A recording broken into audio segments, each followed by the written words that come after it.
Afwan deh, hayakum.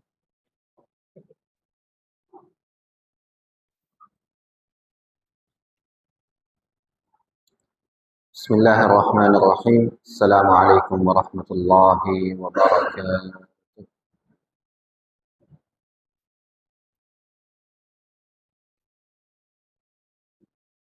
Innal hamdalillah nahmaduhu wa nasta'inuhu wa nastaghfiruh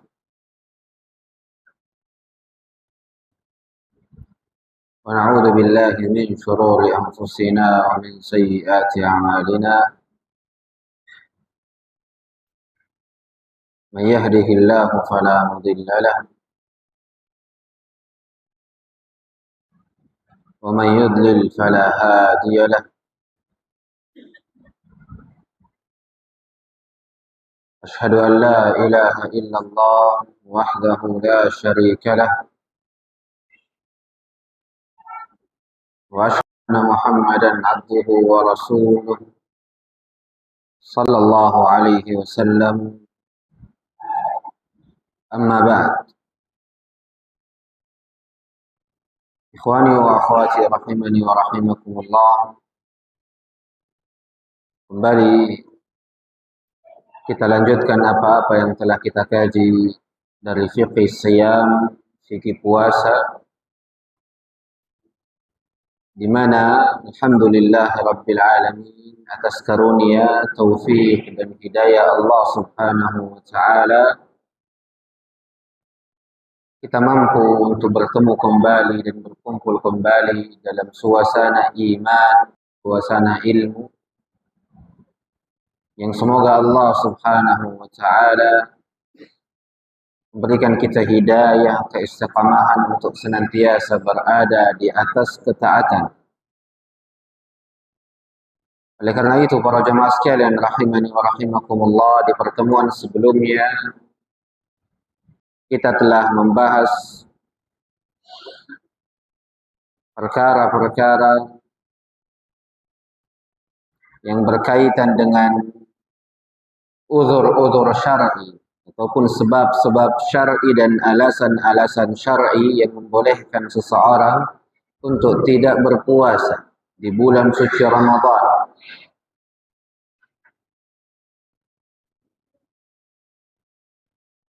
Di mana di pertemuan sebelumnya kita membahas ada beberapa uzur dari uzur-uzur syar'i yang membolehkan seseorang untuk tidak berpuasa di bulan suci Ramadan. Salah satunya sakit. Di mana sakit ini ada dua macam sebagaimana yang telah kita rinci. Di mana seseorang yang sakit boleh baginya untuk tidak berpuasa di bulan suci Ramadan dan kewajibannya mengganti. Adapun sakit yang sudah tidak diharapkan lagi kesembuhan darinya, maka boleh baginya untuk tidak berpuasa di bulan suci Ramadan, tidak berpuasa di bulan suci Ramadan, dan kewajibannya membayar fidyah. Kewajibannya membayar fidyah, memberi makan di setiap harinya satu orang miskin. Begitupun juga dengan uzur jikalau seseorang telah tua renta, umurnya yang sudah tua sehingga dirinya tak mampu lagi untuk berpuasa di bulan suci Ramadan, maka kewajibannya ialah membayar fidyah, memberi makan di setiap hari yang ia tinggalkan satu orang miskin dan tak perlu menggantinya, tak perlu mengqadanya. Begitupun juga dengan uzur-uzur syar'i lainnya seperti safar. Orang yang sedang safar boleh baginya untuk tidak berpuasa di bulan suci Ramadan. Tapi kewajibannya ialah mengganti puasa tersebut di hari-hari lainnya. Pun juga kita telah menjelaskan hal-hal yang berkaitan dengan wanita yang haid dan wanita nifas. Di mana wanita haid ini jikalau dirinya tidak berpuasa di bulan suci Ramadan dan memang wajib bagi dirinya untuk tidak berpuasa. Bahkan para ulama mengharamkan wanita yang haid untuk berpuasa di bulan suci Ramadan. Jikalau dirinya tetap berpuasa, maka ia berdosa. Maka wanita yang haid wajib baginya untuk tidak berpuasa di bulan suci Ramadan. Dan jikalau ia tidak berpuasa, kewajibannya ialah mengganti puasa yang ia tinggalkan di hari-hari sebelumnya. Kan seperti itu. Mengganti puasa yang ia tinggalkan di bulan suci Ramadan. Jikalau wanita yang sedang nifas pun juga boleh baginya untuk tidak berpuasa di bulan suci Ramadan. Tapi jikalau dirinya tidak berpuasa di bulan suci Ramadan, kewajibannya ialah membayar fidyah saja dan tak perlu menggantinya. Ini wanita yang sedang nifas. Dari uzur-uzur lainnya ialah hamil dan menyusui. Dan ini bagi wanita secara khusus. Wanita yang sedang hamil dan wanita yang sedang menyusui boleh baginya untuk tidak berpuasa di bulan suci Ramadan.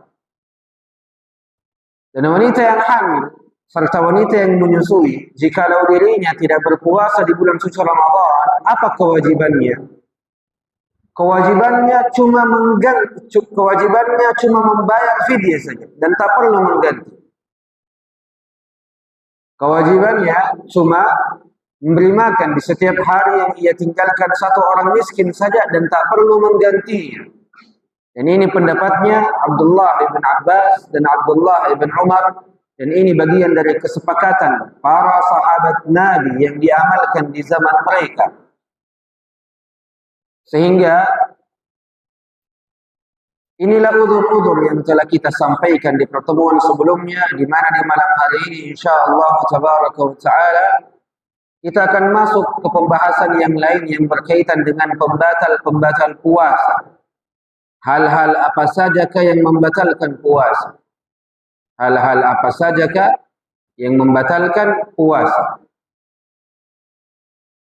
Para jamaah sekalian rahimani wa rahimakumullah, sebelum kita masuk ada beberapa faidah yang mesti untuk kita sebutkan dalam perkara-perkara yang berkaitan dengan wanita yang menyusui. Kita tahu bahwasanya wanita yang menyusui ini adalah uzur dari uzur-uzur yang Allah Azza wa Jalla letakkan pada diri hamba-hambanya untuk tidak berpuasa di bulan suci Ramadan. Tapi apakah semua wanita yang menyusui itu boleh untuk tidak berpuasa di bulan suci Ramadan? Ada syaratnya. Apa itu? Wanita yang menyusui yang boleh bagi dirinya untuk tidak berpuasa di bulan suci Ramadan hanyalah wanita yang menyusui dengan asinya secara langsung. Karena jangan sampai ada kesalahpahaman yang terjadi sehingga wanita yang menyusui dari susu buatan pun juga dikategorikan di dalamnya. Ini kekeliruan. Uzur yang Allah Azza wa Jalla letakkan pada perkara-perkara wanita yang menyusui hanyalah wanita yang menyusui anaknya secara langsung lewat asinya. Adapun lewat susu buatan maka ini bukanlah uzur, sehingga wajib untuk memperhatikan hal ini dengan baik. Para jemaah sekalian rahimani wa rahimakumullah, pembatal pertama dari pembatal-pembatal puasa yang disepakati oleh para ulama ialah makan dan minum secara sengaja. Makan dan minum secara sengaja ini bagian dari pembatal-pembatal puasa berdasarkan Al-Quran, berdasarkan sabda Rasulullah sallallahu alaihi wasallam dan berdasarkan kesepakatan para ulama. Dan kesepakatan para ulama ini tentang makan dan minum secara sengaja membatalkan puasa seseorang disepakati di kalangan para ulama. Sebagaimana yang dinukilkan oleh Al-Imam Ibn Al-Mundhir, Wal-Imam Ibn Hazm, dan Al-Imam Ibn Qudamah. Tiga orang imam ini menukilkan kesepakatan para ulama bahwasanya siapa saja yang makan dan minum secara sengaja membatalkan puasanya. maka makan dan minum secara sengaja ini membatalkan puasa. Tolak ukurnya ialah secara sengaja atas kemauan diri sendiri. Menunjukkan bahwasanya siapa saja yang makan dan minum karena lupa atau karena terpaksa, dipaksa oleh seseorang. Seseorang mengatakan kepada dirinya, makan atau minum. Kalau tidak saya bunuh. Ini keadaan terpaksa. Sehingga dirinya makan dan dirinya minum. Saat ini jikalau dirinya makan dan dirinya minum, apakah puasanya batal? Kata para ulama, tidak. Selama makan dan minum yang ia lakukan bukan disengaja dan bukan karena kemauan diri sendiri. Jadi jikalau ada paksaan dari orang, ini bagian dari keadaan darurat. Atau jikalau ia makan dan minum karena lupa, maka ini bagian dari hal-hal yang Allah Azza wa Jalla berikan rezeki untuknya sehingga puasanya tidak batal. Makanya Nabi sallallahu alaihi wasallam bersabda, "Man nasiya wa huwa sha'im fa akala aw shariba falyutimma shaumah." Siapa saja yang lupa bahwa dirinya sedang berada dalam kondisi berpuasa, kemudian ia makan, kemudian ia minum, hendaknya ia melanjutkan puasanya.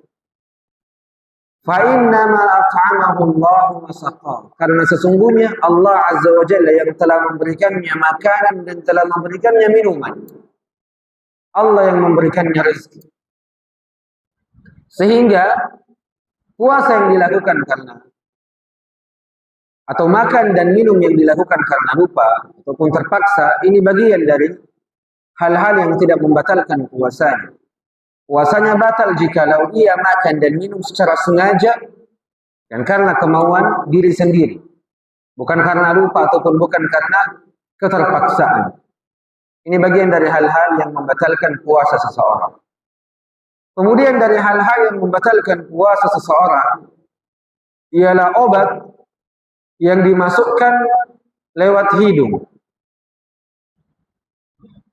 Kita tahu bahwasanya makan dan minum itu hukum asalnya dari mulut menuju lambung. Jadi apa-apa yang masuk lewat mulut sampai kepada lambung ini membatalkan puasa. Tapi para ulama juga menjelaskan ternyata sesuatu yang juga masuk melewati hidung pun juga akan sampai kepada lambung. Sehingga sesuatu yang dimasukkan melewati hidung, jikalau ternyata ia sampai kepada lambung, maka ia pun juga membatalkan puasanya. Ia pun juga membatalkan puasanya.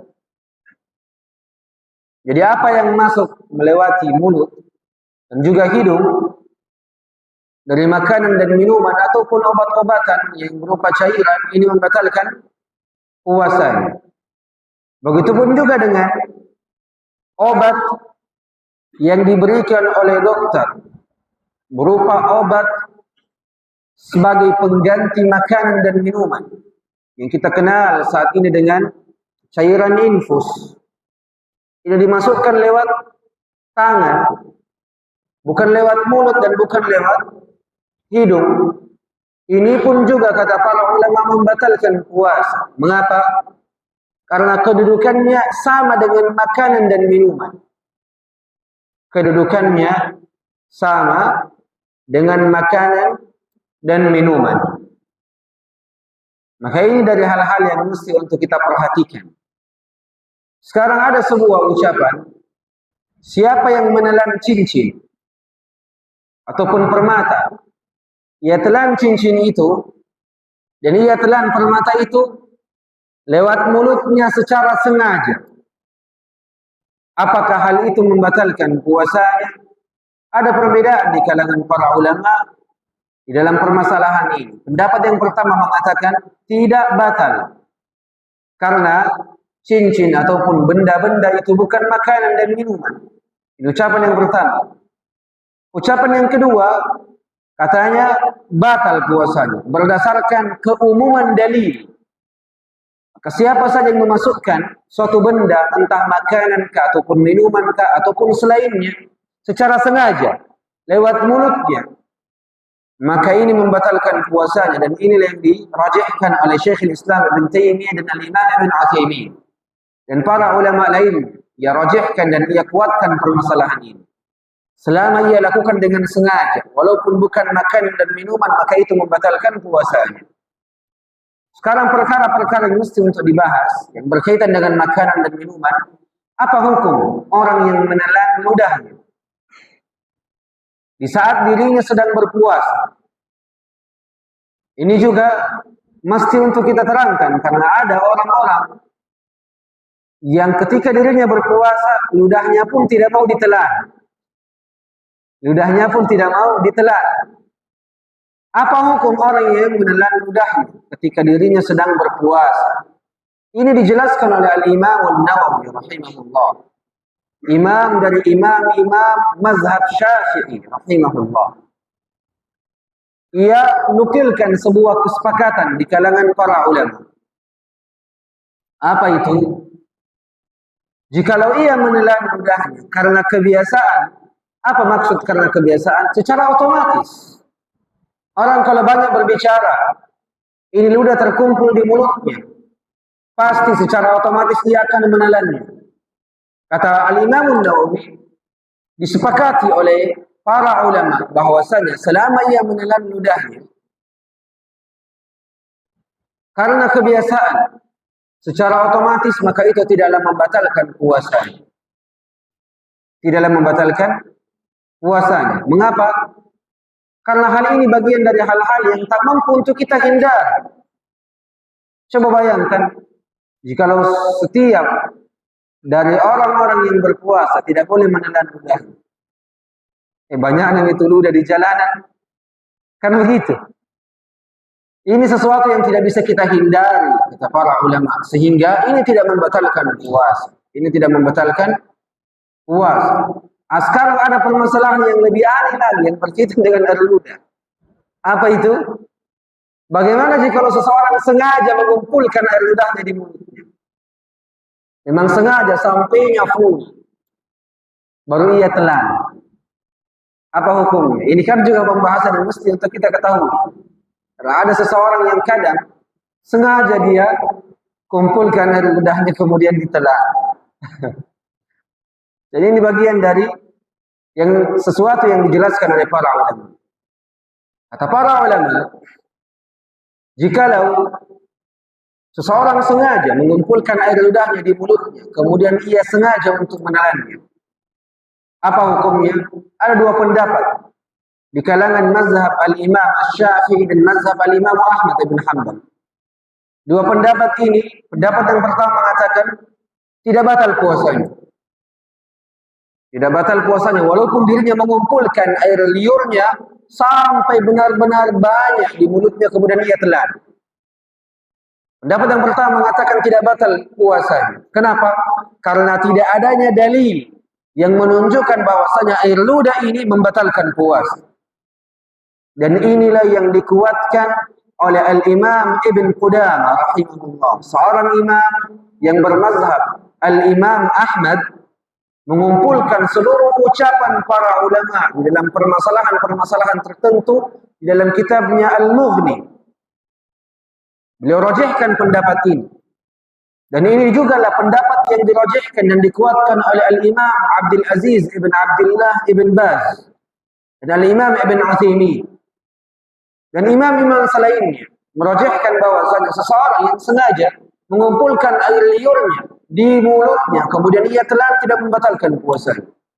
Dan insyaallah tabaraka wa taala ini pendapat yang kuat insyaallah. Walaupun ada pendapat yang kedua mengatakan batal puasanya, tapi ia tidak memiliki dalil tentang tersebut. Tapi hal yang perlu untuk diperhatikan karena adanya perselisihan di kalangan para ulama tentang permasalahan ini, yakni permasalahan yang berkaitan dengan seseorang yang memang sengaja mengumpulkan air liurnya di mulutnya kemudian ia telan. Ada perbedaan di kalangan para ulama di dalam permasalahan ini, maka yang lebih baik ialah tentunya tidak melakukannya. Jangan disengaja.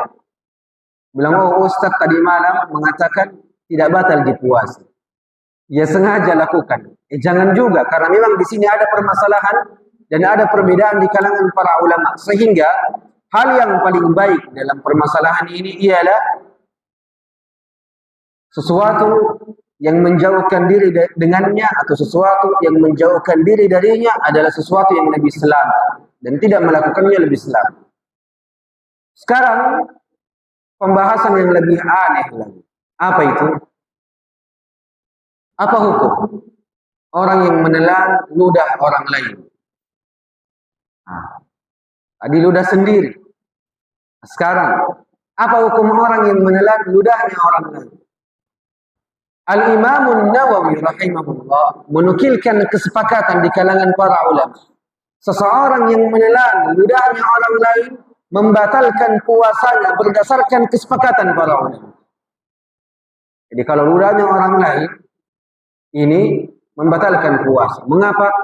Karena ini sesuatu yang dapat kita hindari. Ini sesuatu yang dapat kita hindari. Maka kesepakatan para ulama di dalam permasalahan ini, siapa saja yang menelan ludahnya orang lain, ini membatalkan puasanya. Kemudian dari perkara-perkara yang masih berkaitan dengan makan dan minum, ialah apa hukum orang yang menelan sisa-sisa makanan yang menyangkut di giginya. Ini banyak permasalahan seperti ini dan banyak pertanyaan seperti ini. Apalagi kalau memang giginya gigi yang berlubang. Ada mie nasi masuk di dalam, ada mie cotonya, ada mie pandubasana, dan selainnya. Apatah lagi sayuran-sayurannya, daun bawangnya, dan selainnya kadang menyangkut di sela-sela gigi. Apatah lagi setelah sahur. Maka apa hukum orang-orang yang menelan sisa-sisa makanan yang menyangkut di giginya? Jumhur ulama, kebanyakan dari para ulama mengatakan bahwasanya siapa saja yang menelan sisa-sisa makanan yang menyangkut di sela-sela giginya secara sengaja, maka ia terhitung sebagai orang yang batal puasanya. Dan ini pendapatnya Al-Imam Malik dan pendapatnya Al-Imam Ahmad dan pendapatnya Al-Imam Syafi'i rahimahullah. Mengapa? Karena ia terhitung sebagai orang-orang yang makan secara sengaja.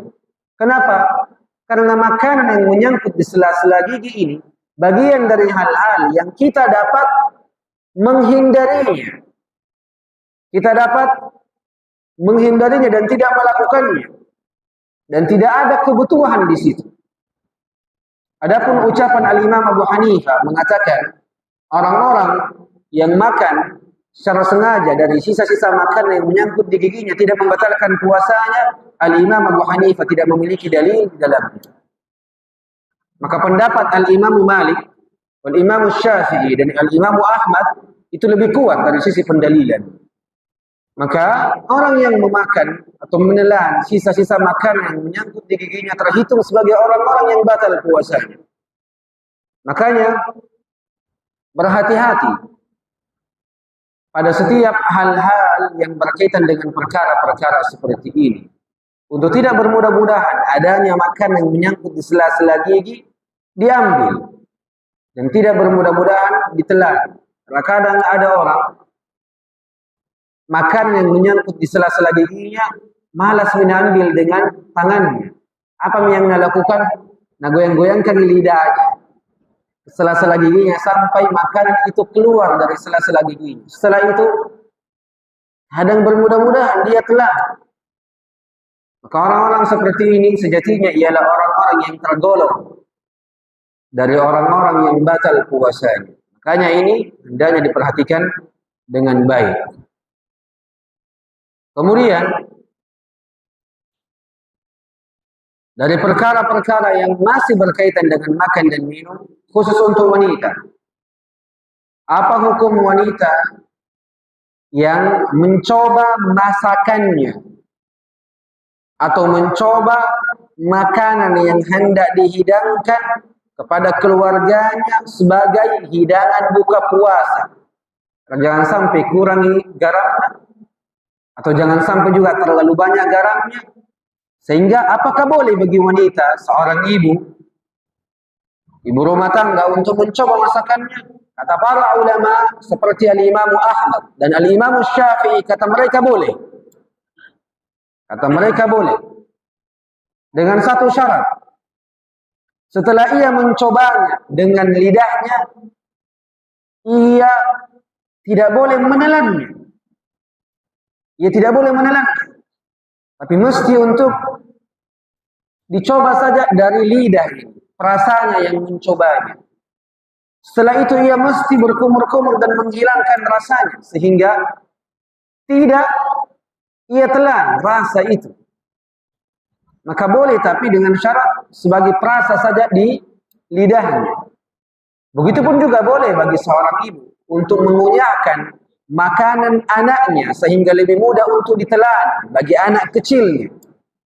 Ada makanan yang agak sulit untuk ditelan, maka ia kunyahkan sehingga lebih mudah untuk ditelan bagi anaknya. Apakah boleh seperti itu? Boleh. Tapi dengan syarat diperhatikan jangan sampai ada yang tertelan. Jangan sampai ada yang tertelan. Ini bagian dari hal-hal yang dijelaskan oleh para ulama terkait makan dan minum. Ada lagi permasalahan yang berkaitan dengan makan dan minum, ialah apa hukum orang yang berpuasa memakai odol, pasta gigi. Kata para ulama, pemakaian odol ataupun pasta gigi bagi orang yang berpuasa tidak menjadi masalah selama odol itu tidak tertelan. Dan inilah yang difatwakan oleh para ulama. Dari kebanyakan para ulama. Tapi kadang ada odol yang memiliki rasa. Ada rasa lemon, rasa mint. Bahkan sekarang saya lihat ada lagi odol rasanya kopi. Sekarang ini pasta gigi ada rasanya. Sebagian para ulama yang lain mengatakan, kalau pasta giginya ini memiliki rasa, al-aula yang lebih dahulu tidak menggunakannya. Karena sangat dikhawatirkan ada sesuatu yang terjatuh, yang tertelan sehingga masuk ke lambungnya. Tapi jikalau engkau yakin hal itu tidak terjadi, maka tentunya hukum asalnya boleh-boleh saja. Hukum asalnya boleh-boleh saja. Apalagi di zaman kita ini, kalau satu hari saja tidak sikat gigi, sesan. Kan begitu. Berbeda dengan masa dahulu. Orang-orang di zaman dahulu tidak perlu dengan pasta gigi dan tak perlu dengan odol yang dipenuhi dengan zat-zat kimia. Kenapa? Karena makanan-makanan mereka dahulu masihlah makanan-makanan yang natural. Belum dimasuki zat-zat kimia dan selainnya. Yang kalau 1-2 hari basi makanannya. Sekarang tidak. Kita dipenuhi dengan makanan yang telah dimasukkan zat-zat cepat, basi dan kadaluarsa. Makanan-makanan inilah yang menjadikan diri kita ketika kita tidak membersihkan diri, terutama membersihkan gigi, menjadi bau dan selainnya. Makanya tentunya kata para ulama tidak masalah untuk menggunakan odol dan pasta gigi selama tidak tertelan. Ini bagian dari perkara-perkara yang mesti untuk kita perhatikan. Dari perkara-perkara yang dijelaskan juga oleh para ulama yang berkaitan dengan makan dan minum, apa hukum orang yang berpuasa yang menghirup atau menghisap rokok? Apa hukumnya, Ustaz? Kan menghisap, bukan makan dan bukan minum. Menghisap. Kata para ulama, menghisap rokok pun juga membatalkan puasa. Mengapa? Karena seseorang yang menghisap rokok, ada beberapa zat-zat yang ukurannya beberapa gram yang akan sampai ke lambungnya. Sehingga disepakati oleh para ulama, orang-orang yang menghisap rokok itu terhitung sebagai orang-orang yang makan dan minum sehingga membatalkan puasanya. Jadi ini perkara-perkara yang dijelaskan oleh para ulama yang berkaitan dengan makan dan minum. Kemudian dari perkara-perkara yang dijelaskan oleh para ulama, jadi ini perkara aneh dijelaskan oleh para ulama, seperti Al-Imam Ibn Hajar rahimahullah menyebutkannya di dalam kitabnya. Apa hukum seseorang yang sedang berpuasa tiba-tiba ada seranggakah ataupun lalatkah yang masuk ke mulutnya, tiba-tiba masuk sampai tertelan. Begitupun juga dengan orang-orang yang sedang berpuasa, tiba-tiba ada debu yang masuk ke mulutnya, sedang dirinya berpuasa. Para ulama menukilkan kesepakatan yang diucapkan oleh Imam Ibn Hajar. Seseorang yang sedang berpuasa, tiba-tiba masuk lalat di mulutnya dan tertelan, kata para ulama ini tidak menjadi masalah. Ini tidak menjadi masalah dan tidak ada kewajiban bagi dirinya. Wajib tetap untuk melanjutkan puasanya. Tidak membatalkan puasanya karena ini bukan sesuatu yang ia sengaja. Kecuali ia sengaja memang makan lalat. Ini berbeda lagi hukumnya.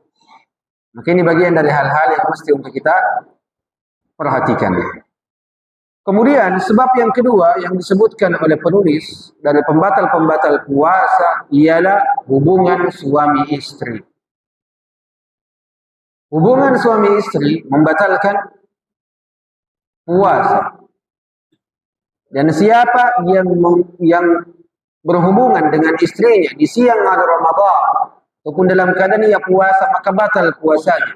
Dan wajib baginya untuk bertaubat dan wajib baginya untuk istighfar, memperbanyak istighfar, meminta pengampunan kepada Allah.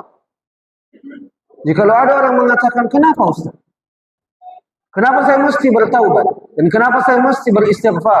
Bukankah istriku ini adalah seseorang yang halal untukku? Memang halal dari sisi hukum asal. Tapi ada waktu-waktu di mana istrimu itu haram untuk engkau setubuhi, untuk engkau berhubungan dengannya. Salah satunya ialah ketika engkau berada dalam kondisi puasa. Maka engkau harus bertaubat dari perbuatanmu dan engkau perlu memperbanyak istighfar dari perbuatanmu.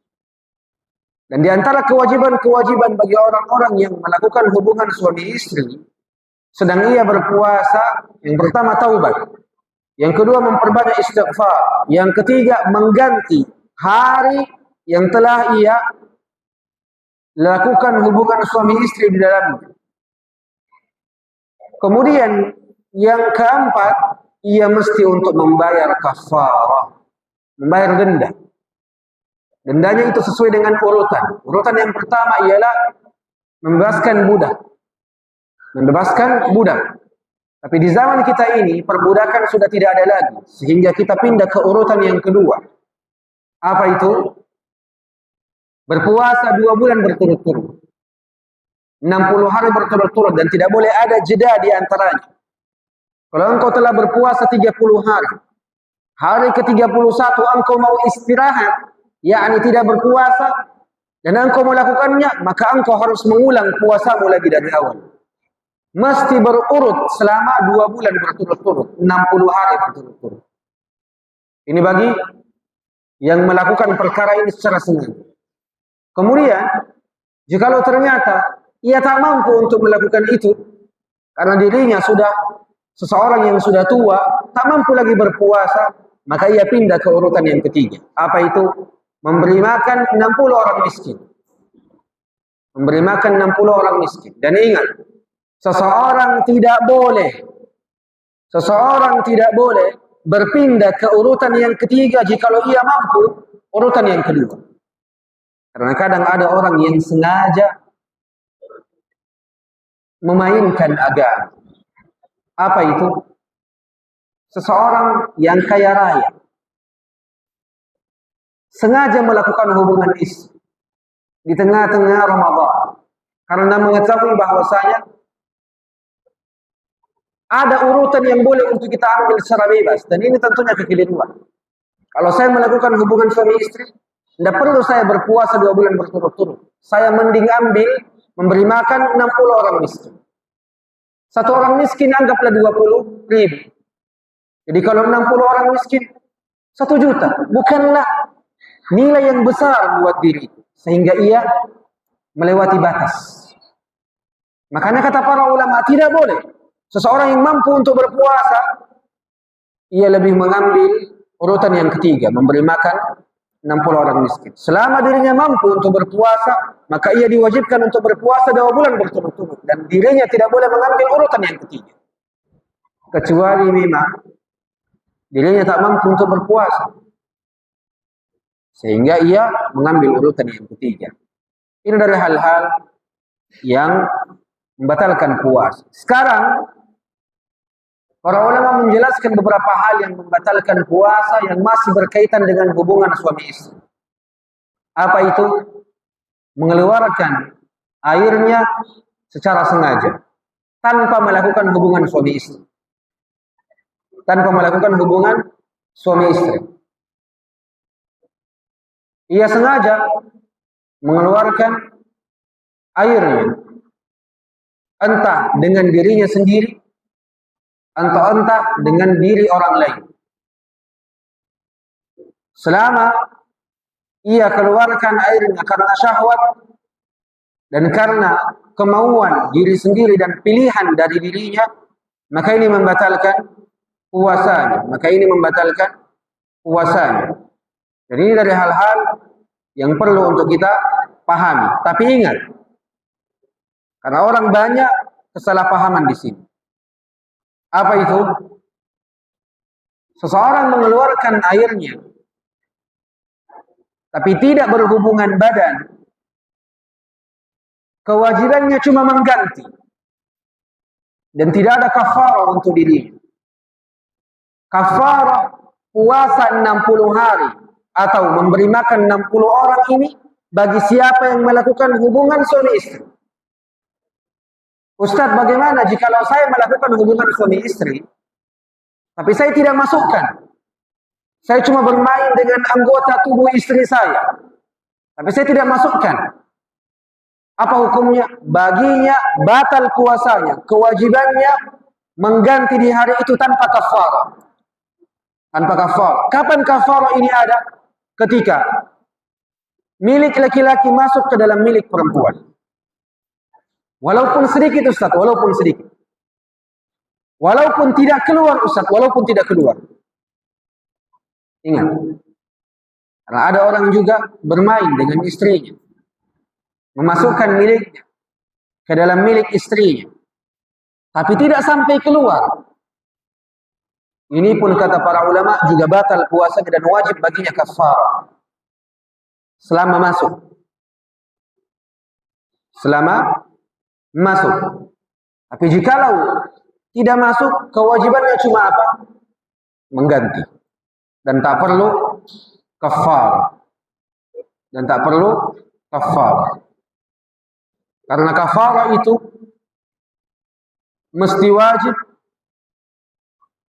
jikalau ia melakukan hubungan suami istri. Dan hubungan suami istri itu dikenal ketika milik lelaki itu masuk. Maka ini dari hal-hal yang mesti untuk kita perhatikan, ikhwani wa akhwati rahimani wa rahimakumullah. Kita cukupkan pembahasan kali ini karena waktu telah masuk. Kita cukupkan untuk 5 menit. Dan tersisa jikalau ada pertanyaan-pertanyaan dari para jemaah sekalian yang masih berkaitan dengan perkara-perkara seperti ini. Semoga Allah Azza wa Jalla memberikan taufik kepada semua. Kita sisihkan waktu yang tersisa untuk pertanyaan-pertanyaan. Ada pertanyaan?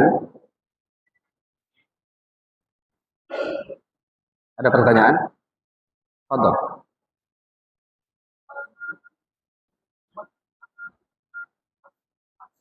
Vaksin. Vaksin sama hukumnya dengan infus, membatalkan puasa. Nah, semoga Allah Azza wa Jalla memberikan taufik kepada semua. Wallahu a'lam. Ada pertanyaan yang lain? Ya. Pada saat safar boleh membatalkan puasa. Iya, saat ini kita sedang safar. Kita berniat untuk puasa, mau tetap puasa. Tiba-tiba di tengah jalan kepanasan. Tidak menyala AC-nya mobil. Tiba-tiba kepanasan dan kesulitan. Apakah boleh saya membatalkan puasa saya di tengah-tengah safar saya, Ustaz? Kata para ulama boleh. Kata para ulama boleh. Ini dari perkara-perkara yang dijelaskan oleh para ulama. Boleh bagi seseorang untuk membatalkan puasanya dan boleh bagi seseorang yang sedang safar untuk tidak berpuasa secara hukum asal. Semoga Allah Azza wa Jalla memberikan taufik kepada semua. Fadhal. Termasuk semoga Allah Azza wa Jalla memberikan taufik kepada semuanya. Subhanakallahumma wa bihamdik, asyhadu an la ilaha illa anta, astaghfiruka wa atubu ilaik. Assalamualaikum warahmatullahi wabarakatuh.